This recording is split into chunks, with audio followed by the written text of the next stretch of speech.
Welcome to the Speaking of Women's Health podcast. I'm Dr. Holly Thacker, your host and author of the book, The Cleveland Clinic Guide to Menopause. Thank you for joining me back in the Sunflower House for Chapter 9 on the very hot topic of menopause and sex. Not in the mood, you may be wondering? Is it hormonal? Is it my partner? Is this lack of interest just due to a normal part of aging? Lack of sex drive is very common in women, and a complete assessment is needed if you're having a change in your sexual functioning that is distressing to you. Certainly when sex is painful, that's a big red flag that there could be a hormonal deficiency. Melissa, once my ovaries were gone after the total hysterectomy, so were my libido and so was my sex life. Totally gone.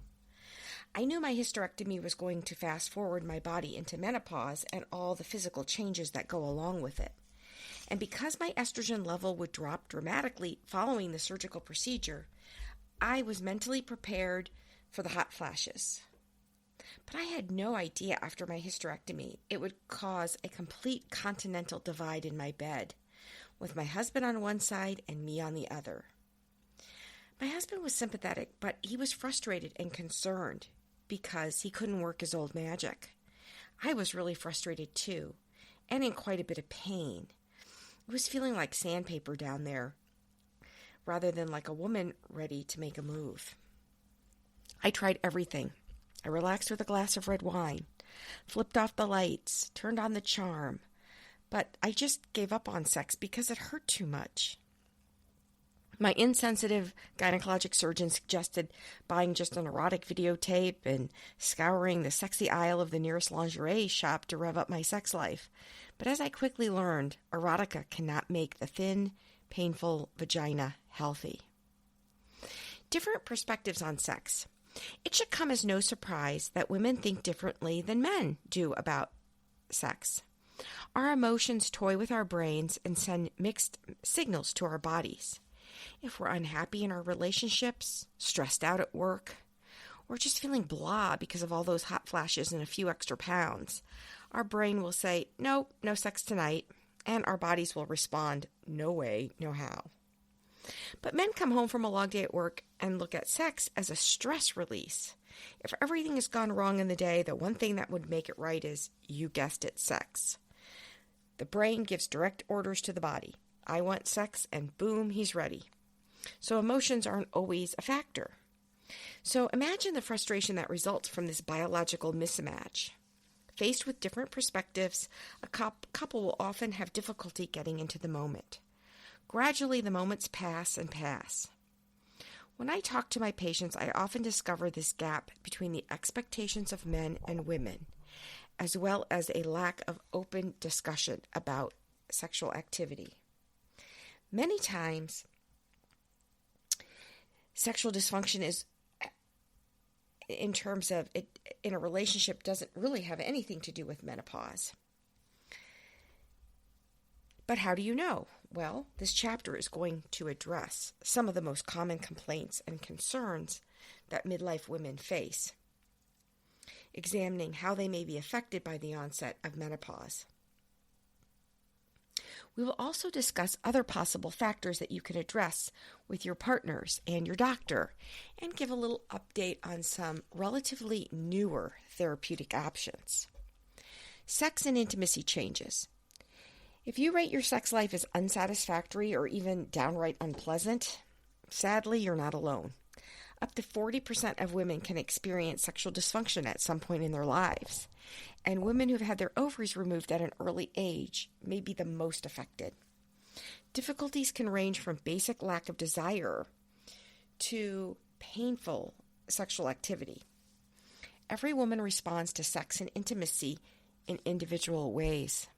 In fact, changes in sexual function are not considered medical problems unless they cause you distress or pain. So many women are actually content with a sexual slowdown at midlife. What's more, hormones are not always to blame for sexual problems. Still, menopause can induce physical changes that interrupt a happy sex life. For example, estrogen loss causes thinning of the vaginal tissue, which then can become dry and more susceptible to irritation, infection, bleeding, decreased sensation.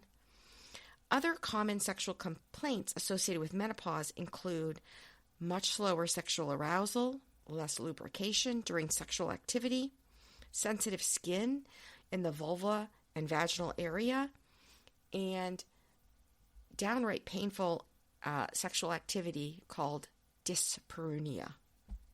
For women who undergo hysterectomies with their ovaries removed, a dramatic decrease in estrogen can make all the menopausal symptoms worse. So about 1 in 6 women experience significant changes post-hysterectomy. And most of those who report severe menopausal-related problems have had the complete hysterectomy, which means removal of the uterus tubes and ovaries.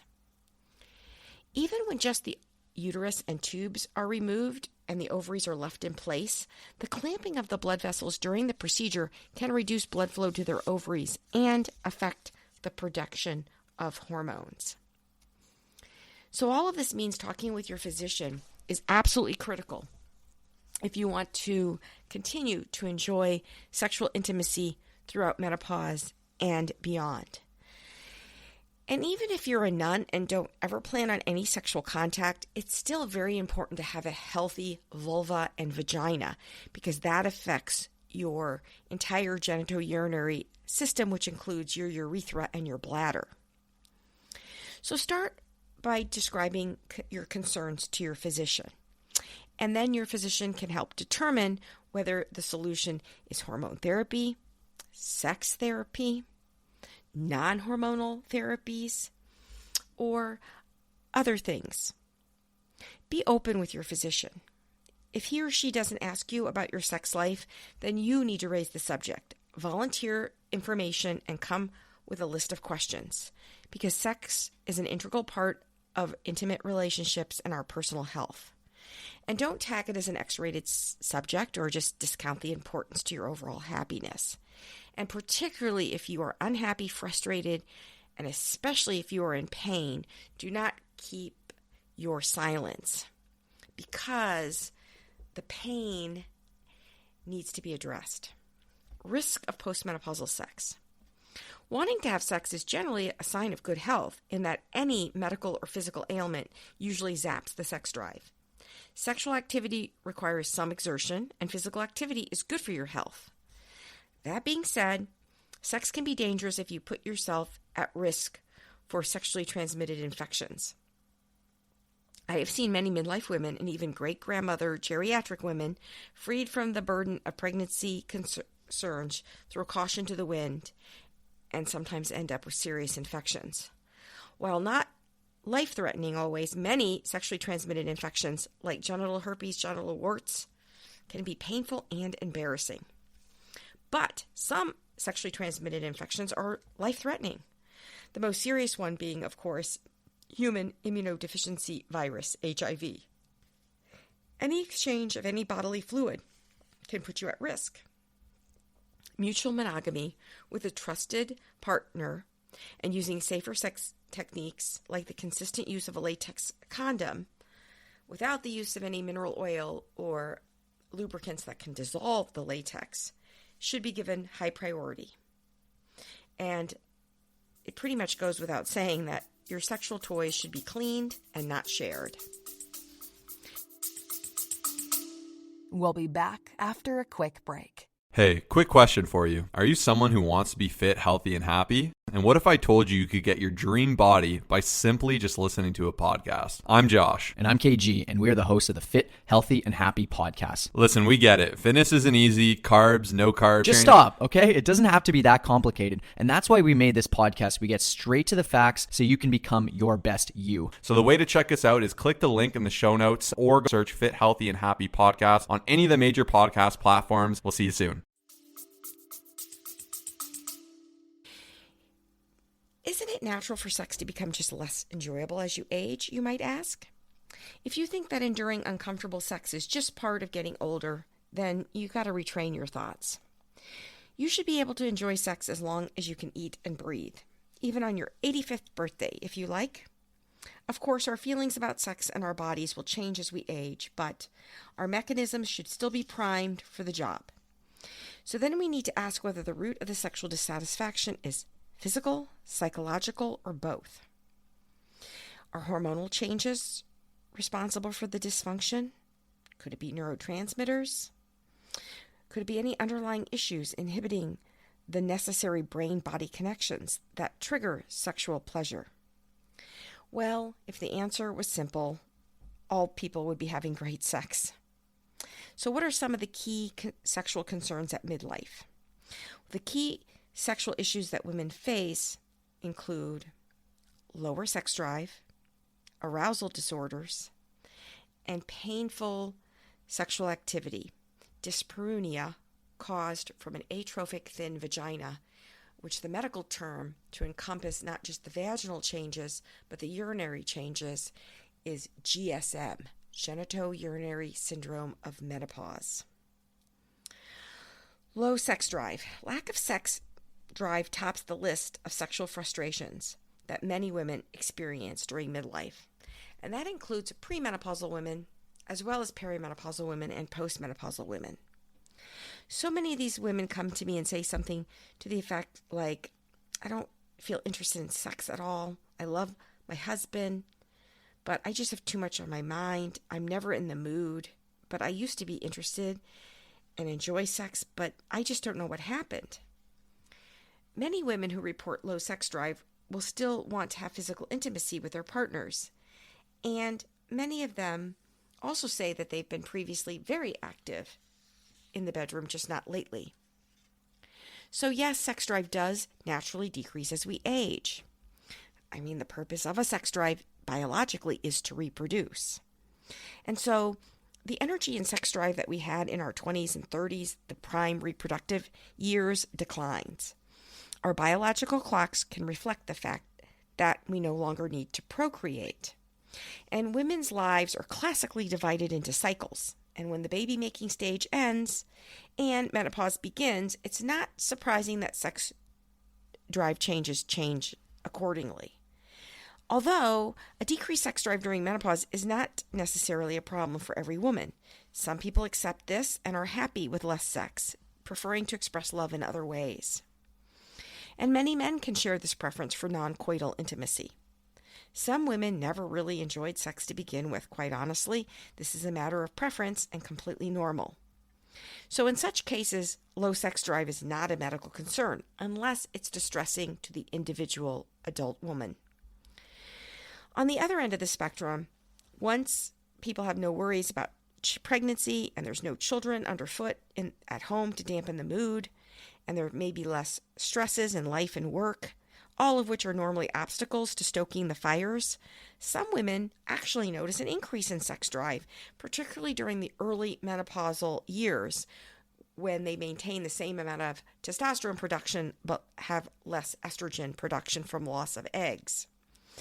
Many women feel more comfortable in their bodies and they embrace their midlife sexuality. So on the assumption that your bedroom nightlife doesn't fit these descriptions, let's explore the topic a bit more. A good question to ask yourself is whether or not you're having an enjoyable sexual relationship with someone other than your partner. I know this question may surprise you, but I have counseled many women who complain they have no sex drive, that they're not attracted to their husband, and they're not able to reach climax. Assuming that such a patient's distressed by the situation, I will ask her, are you attracted to your partner? If the answer is no, the sexual dysfunction may not be a medical or menopausal issue. It's a relationship problem. Because it's important for me to know a patient's sexual history for reasons of both disease prevention and general health advice.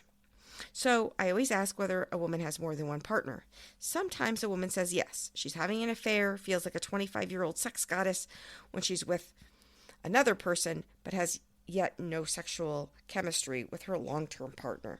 And she wonders why maybe her husband doesn't turn her on anymore. In such a case, the treatment involves treating the relationship.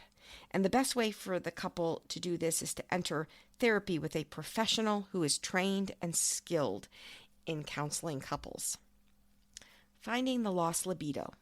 let's assume that you're still attracted to your partner and you want to maintain an intimate relationship. It may be instructive to take a look at the anatomy of libido. Hormones and their proper balance do play a significant role in sex drive. And although testosterone gets credited with being the king of sex hormones, estrogen is the queen of female sexuality. And during menopause, your estrogen-testosterone balance may be completely off kilter, and when estrogen isn't playing its part, you feel it. The vulvovaginal area is thin, dry, won't lubricate, is not as sensitive, and when the vagina is not prepared for intercourse, the act can be painful. Also, spontaneous desire or the unprovoked urge to have sex just may naturally lessen for many women who are past the age of reproduction. Actually, during menopause, our male partners often have more estrogen than we do because the testicles still produce testosterone, which gets aromatized and converted into estradiol, while sadly our own estrogen source completely disappears with the lack of eggs. The best way for some women to boost their libido when the ovaries have been removed and brings abrupt hormonal imbalance, as it did in Melissa's case at the beginning of this chapter, is to restore what's been taken away. Lately, women have been asking me to prescribe testosterone, having heard that replenishing lost stores of the sex hormone will prime them for a better nightlife. But generally speaking, testosterone is not a standalone solution for most women who suffer from menopausal-related low libido, because estrogen and testosterone work together. So just filling up on testosterone won't help, and your ratios will be off if you don't have adequate estrogen. And having hormonal imbalance with too much testosterone can lead to acne, deepening of the voice, and an elevated blood count, oily skin, irritability. So women on off-label testosterone therapy do need to be monitored closely. That being said, there was a testosterone patch that was studied several years ago, and it never did get approved, unfortunately, in the United States, but did in Europe. And it was studied in perimenopausal and postmenopausal female sexual dysfunction. And it did show improved sexual functioning with a standardized dose of testosterone.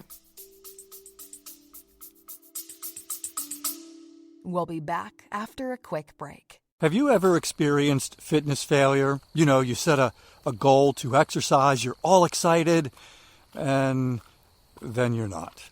Hi, I'm Dave. I host the daily 10-minute podcast, Walking is Fitness.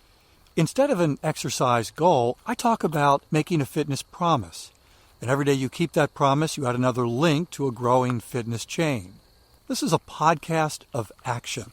You'll create a fitness habit, which eventually becomes fitness momentum, and then on to all kinds of good stuff. Check it out. Walking is Fitness, and let's take a daily 10-minute walk together.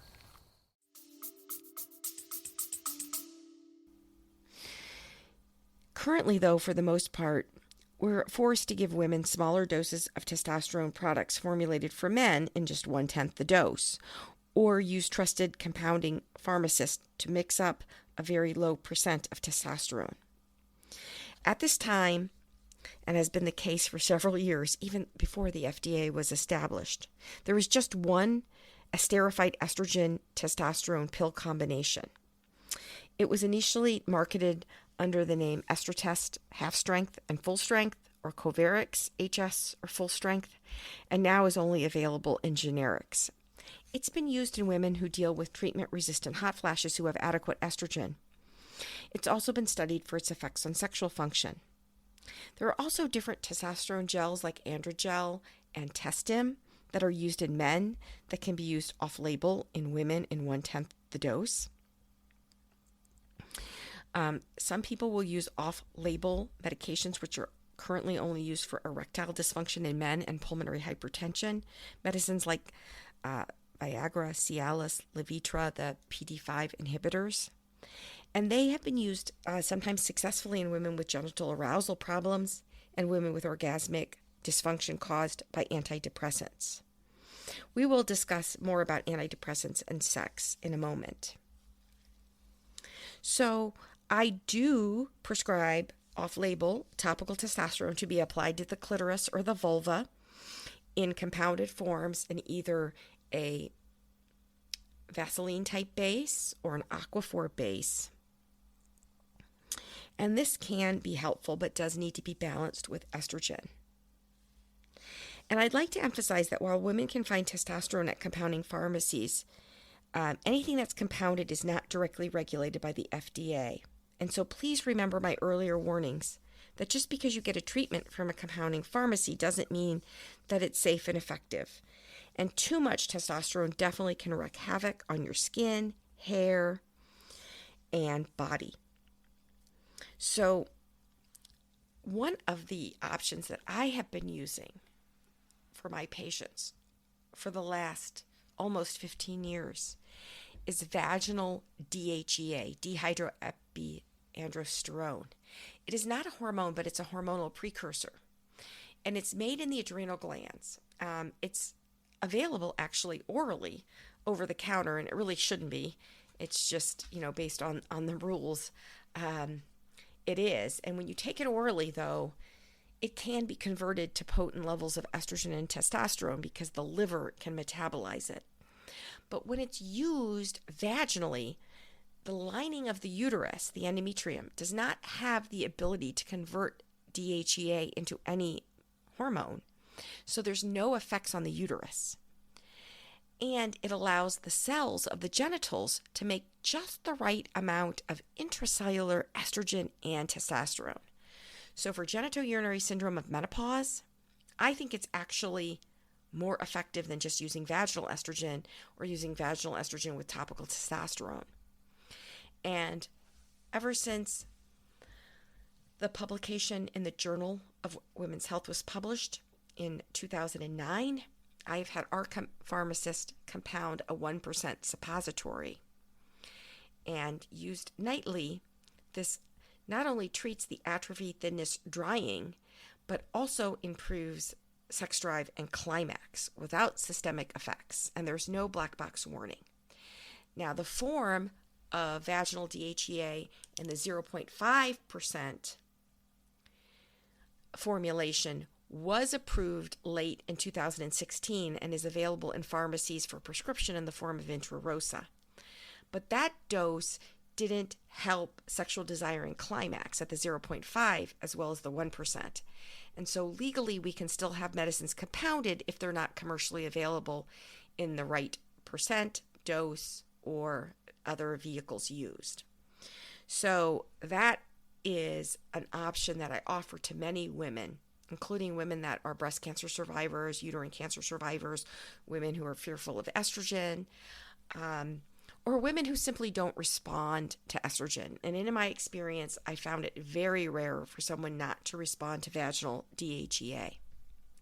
Now, there's other ways to improve libido, but it is very important to start with a healthy vagina, vulva, and clitoris and bladder. If you enjoy an occasional alcoholic beverage, then you can have some occasional wine with dinner. And alcohol taken in moderation actually might slightly boost hormone levels. And if it's red wine, you might be getting some important antioxidants. However, if you don't like wine, please don't drink it. And there is a risk with increasing amounts of alcohol. It's also full of calories, can raise blood pressure, and most women over 50 get higher blood pressure. And furthermore, there's technically no safe amount of alcohol in terms of cancer risk, specifically breast, stomach, and esophageal cancers. Don't overeat at dinner for lots of reasons, but large meals definitely sabotage any after-dinner romance if you are feeling quite stuffed and ready to snooze. And exercise, please exercise on a regular basis. It's no secret that endorphins, the feel-good hormones, can spark desire. So exercise combined with enough time for you to relax and focus on yourself is actually a wonderful aphrodisiac. If you're having sex with a male and you're not worried about pregnancy or any sexually transmitted infections, then actually direct vaginal mucosal contact with seminal ejaculated fluid, which contains not just sperm but prostaglandins prostaglandins, prostatic secretions, and testosterone can actually be an aphrodisiac for many women. Arousal disorder. The next question to ask yourself when your love life has stalled is whether or not you get aroused when you think about sex. Your answer is crucial because arousal and sex drive are two different things. If you desire sex and are in the mood, but your vaginal genital zone does not respond by lubricating and preparing for intercourse, then what you're suffering from is an arousal disorder, defined as the inability to achieve or maintain some state of arousal. An arousal disorder many times occurs at the brain level, but it can also occur at the genital level. And don't automatically blame menopause. The lack of arousal can be due to other causes such as certain high blood pressure medicines, heart disease and diabetes, antidepressant therapies, particularly in the class of SSRIs, selective serotonin reuptake inhibitors, pelvic surgery, including hysterectomy, traumatic childbirth, bladder lift, which can all damage nerves in the pelvic zone. If you and your doctor rule out these possibilities, it's time to look at your hormonal status. As we noted, estrogen is responsible for menopause, and estrogen levels are low, and that really affects the lower half of the vagina, the vulva, the urethra, and the base of the bladder. That's where you have the most hormone receptors in your body.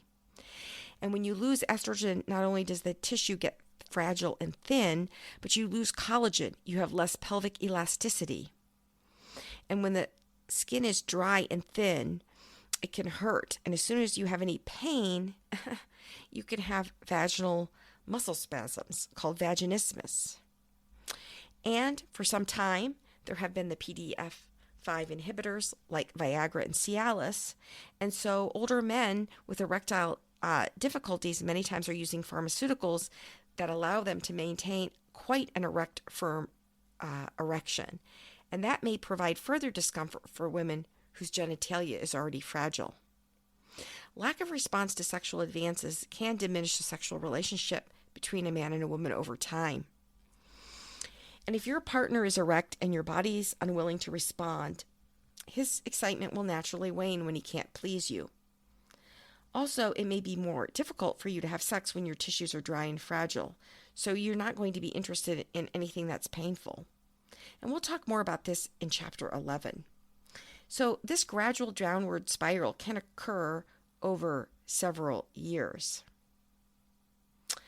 Fast fact: testosterone gets the credit for triggering sexual thoughts and fantasies, for initiating spontaneous sex drive. However, the Viagra equivalent for women is actually estrogen, because that improves blood flow and engorgement and keeps the vaginal and vulvar tissues healthy. Sex and antidepressants. If a woman has untreated depression and is suffering from the resulting fatigue, low mood, poor concentration, anhedonia, which is defined as lack of pleasure in previously pleasurable activities, then it's no mystery why she wouldn't have a sex drive. Many times treating depression improves all these symptoms. Conversely, women who are not depressed or suffering from sexual dysfunction, who are prescribed higher dose SSRIs to treat hot flashes or migraine headaches or fibromyalgia, ironically can develop female sexual dysfunction and inability to climax. And this is one reason why I favor using lower dose NSRIs to treat hot flashes if a woman cannot or will not take hormone therapy. And I'm excited about the upcoming candy neuron inhibitors. And my CME podcast on the second thread of our Speaking of Women's Health podcast goes into in-depth discussions with experts on these agents. Now, one of the antidepressants that actually boosts dopamine, and I talked about this in my third podcast on chocolate and mood, is bupropion, also known as Wellbutrin. And that many times is used in low doses off-label in perimenopausal and menopausal women, and also in women who have trouble reaching climax. We also frequently use the tetracyclic non-addictive antidepressant trazodone for sleep disorders in women. And you can go back and listen to our chapter on sleep disorders. But the interesting thing about trazodone by affecting multi-serotonergic channels is it does improve blood flow to the clitoris, and clitoral engorgement is very important for sexual satisfaction and climax in women. It's the most sensitive erectile tissue. Now, several years ago, an anti-anxiety antidepressant medicine, flibanserin, also known as ADDY, ADDYI, was studied for its effects on mood and depression. And it does improve those domains, but curiously had the interesting side effect in 70% of women to flip on the sex drive. It took several years to get this medication approved through the FDA, and I describe some of that on our speakingofwomenshealth.com site. There's several articles on female orgasm, sexual desire, hypoactive sexual desire disorder, HSDD acquired, for which flibanserin is FDA approved for use in a 100 milligram nightly dose. Needed to be taken for about 2 months to know if you're going to have an effect, and then if you do, continued at least for 6 months. Now, this medicine was studied in both pre- and postmenopausal women, working in both, but it's currently only technically FDA approved for premenopausal women. But I've certainly used it in both groups of women, and it's a non-hormonal option. But I don't like to use things that might stimulate sex drive if the vagina is not happy and healthy, because a thin, dry vagina is not going to be able to respond. So to have that desire without the functioning, working body parts is not a good combination. And we can work on both at the same time. There is another new injectable therapy called Vyleesi, pronanolitide, which is given by injection and works up to 16 hours and does stimulate sex drive. It is associated with some nausea in many women, so that's somewhat of a limiting factor. And unfortunately, both of these medicines are considered lifestyle medicines, so many commercial insurances don't cover it. So there's a lot of hoops that have to go through to many times even get partial coverage, or one has to pay out of pocket or apply coupons, and so that's certainly definitely a barrier. So getting back to some options that aren't too particularly expensive and that we've had on the market for decades: hormone therapy for arousal. So the best way to treat genitourinary arousal problems in a woman is to replenish estrogen, at least locally, meaning at the vaginal and vulvar level.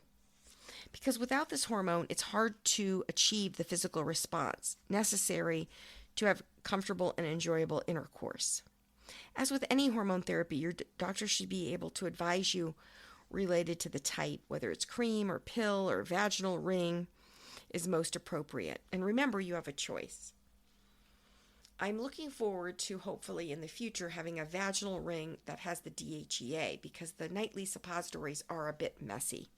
And currently we have one vaginal ring of estradiol called Estring that's just for local vaginal use and is in a silastic ring inserted into the vagina, and it stays there for 3 months and then is removed with a new ring replaced. So I frequently recommend local estrogen therapy to treat vaginal atrophy, dryness, and sexual dysfunction with good effects in many of my patients.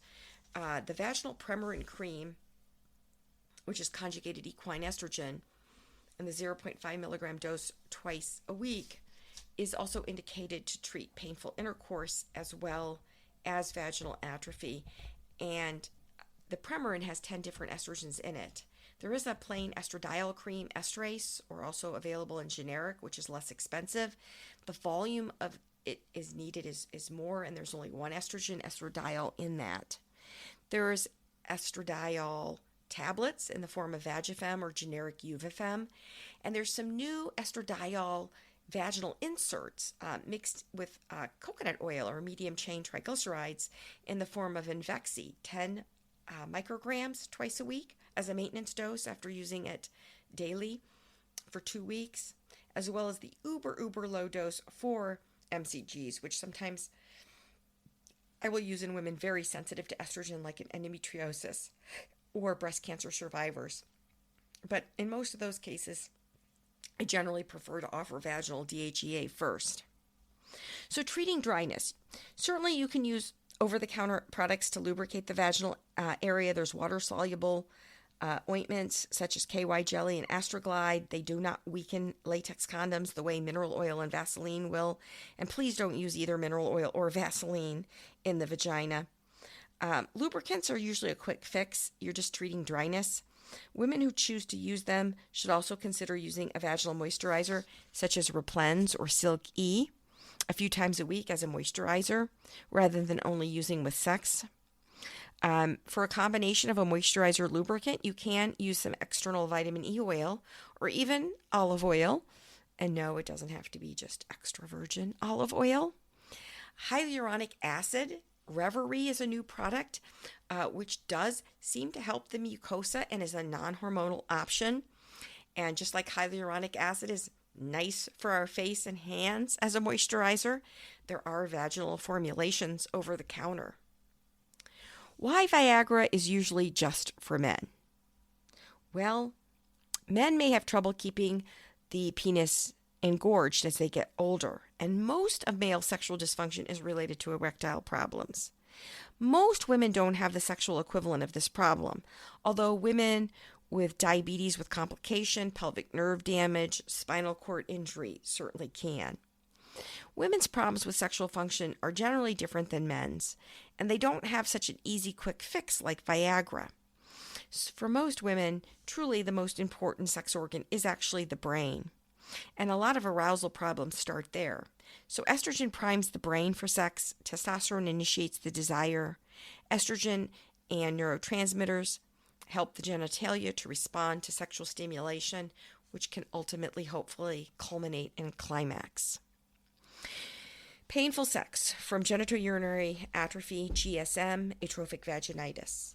When the vaginal tissue becomes fragile, brittle, dry, or irritated, the condition is referred to as GSM, or vaginal vulvoatrophy. Some women sarcastically joke they're just, quote, drying up. In fact, that is kind of what happens. For women who suffer from this, intercourse can be very painful or just not even possible. They might experience friction burns or tears. They can have actual bleeding. Some women describe the sensation as shards of glass. Some women have such tenderness that they can't even wear their favorite pair of tight jeans. Consider your reaction to a food that once made you sick, perhaps from food poisoning or an allergic reaction. If you even see that food again, you begin to feel queasy. Your body's trying to protect you from further illness or injury. Well, the same goes for sex. Your libido and sex drive can precipitously drop because your brain associates sex with pain or injury. So you're not physically prepared for intercourse, you're not even interested, and you might even be completely physically averse. The frustration of feeling turned off by sex when a woman previously enjoyed it with her partner makes vaginal atrophy quite distressing. And it's certainly a cause for medical attention. And fortunately, it's easily treated by your women's health nurse practitioner, gynecologist, or your women's health or primary care physician if they've been trained. But unfortunately, many women I see in my practice have never even been offered any simple solutions that not only help the health of the vagina and vulva, but also reduce recurrent bladder infections, which is a not uncommon problem in women. And lubricants, quite frankly, are not enough to treat an atrophic vagina. And a thin vagina indicates low estrogen levels generally. And sometimes not just local treatment, but systemic hormones are needed. And we've discussed some of these options. The vaginal ring string is only local, but there is a fem ring, which comes in 2 doses that gives systemic estrogen levels as well as local. Vaginal estrogen creams, estrace or Premarin. I don't find it particularly helpful to compound estriol, which is E3, the very weak estrogen. Estrogen tablets and inserts can be helpful. And as I mentioned, the vaginal DHEA has really been a huge, huge game changer for many of my patients. Spicing it up. Brain imaging equipment makes passion quite visible. You can actually see excitement in someone who has a new partner. And this fire and neurotransmitter surge has nothing to do with age, actually. An 80-year-old person with a brand new partner may be more sexually active than a 50-year-old who just celebrated their 25th wedding anniversary. And while you probably can't capture the intensity of a new 6-month relationship when both partners are intoxicated by mutual discovery, you and your partner can certainly turn up the action in your bedroom if you're feeling stale. So here's some suggestions for improving intimacy. Educate yourself about age-related sexual changes so that you can overcome anxiety about your sexual function and performance. Using tasteful erotic material and changing your sexual routines may help. Sometimes changing the environment, getting away for a night, or even just a few hours. Practicing relaxation techniques, giving mutual massages, or unwinding with deep breathing to release stress and get in the moment. Increase communication and comfort with your partner through non-coital activities, physically stimulating behavior that does not include intercourse. Minimizing pain by using sexual positions that allow you to control penetration. Practice Kegel exercises to strengthen the pelvic muscles, improve elasticity, and enhance pleasure during intercourse. Contract the pelvic muscles for 3 seconds and then release. Do this 20 to 25 times a day, perhaps like in the morning when you're brushing your teeth and flossing. Some women report some increased genital sensation with Zestra, which is a mix of botanical oils and extracts that you can get over the counter or online, or topical arginine, both of which can be obtained over the counter at drugstores. It's hard to know how much of a true effect on genital blood flow and nerve sensation beyond positive placebo response of rubbing something onto the genitals, but I think it's potentially worth a try. Sometimes physicians will compound a combination of multiple substances called Scream Cream, which may improve blood flow to the genitals. And certainly some sex therapists will just recommend a chronic PDE5 inhibitor like Cialis a few times a week just to help with the nitric oxide and blood flow effects to the genitals. But this is off-label and you would really need to be seen by an expert. And we have a great column on Speaking of Women's Health written by an OBGYN and sex expert who specializes in cancer survivors on our speakingofwomenshealth.com site, Dr. Michael Critchman. And the title of that column is Sex, What's Hot and What's Not. I think it's always a great idea to plan some romantic time just with your spouse, whether it's a weekly date with your partner, taking turns choosing the place you want to go or visit or eat, and look forward to just spending some uninterrupted time with your partner. Hitting the right spot. Finally, if you don't know already, find out where your erogenous zones are and share this information with your partner. For many women, the most sensitive erogenous zone is the clitoris, and most women need direct stimulation of this. I can't tell you the number of women who feel relieved. They think there's something wrong with them because they can't climax with just vaginal intercourse. They need direct clitoral stimulation and can climax with oral sex or with masturbation or direct stimulation by their partner, and they think there's something wrong with them, and there's not anything wrong with them. And so, like I said, many normal women are only able to climax with direct stimulation, be it hand, mouth, vibrator of the clitoris. Women can be reassured, of course, when they're told that this is normal. And some women do have erogenous spots in the vagina, the so-called G-spot, where the clitoral legs extend up through. And so you can certainly explore that area. And that's the so-called vaginal orgasm. The G-spot is located about midway up on the anterior vaginal wall, just behind the urethra. And that's why with direct pressure on this area through penile vaginal intercourse in the right angle, some women can climax. For some women, they need simultaneous stimulation of the entire vagina, vulva, G-spot, and clitoris. And that's kind of been dubbed the cligiva by sex therapists. A very small percent of women report sexual satisfaction with direct cervical tapping or stimulation of the cervix, which is at the apex top of the vagina and is the lower part of the uterus. Also reported is satisfaction with nipple and breast stimulation and even anal intercourse, which can indirectly stimulate the G-spot. Certainly not all women are wired the same way. What causes pleasure in one woman might cause pain or discomfort in another. And sometimes the response of different erogenous zones can change with age, with pregnancy. On a positive note, since sexual satisfaction is complex and dynamic in women, and not one simple on or off switch, many women retain sexual function and sexual capacity even with various medical, hormonal, surgical, and radiation therapies. This is in contrast to men who undergo prostate surgery or radiation and may unfortunately completely lose the capacity to maintain an erection.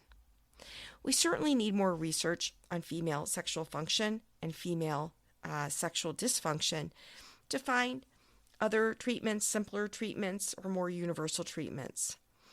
But for now, there does not appear to be any one simple, truly universal aphrodisiac better than an attractive, respectful, loving partner. So thanks for joining me in the very hot Sunflower House. I'm your host and author, Dr. Holly Thacker, and please join me in the future for Chapter 10, which will be discussing the risks and benefits of hormone therapy. And subscribe and listen to us on any place you get your podcast, and give us a 5-star rating.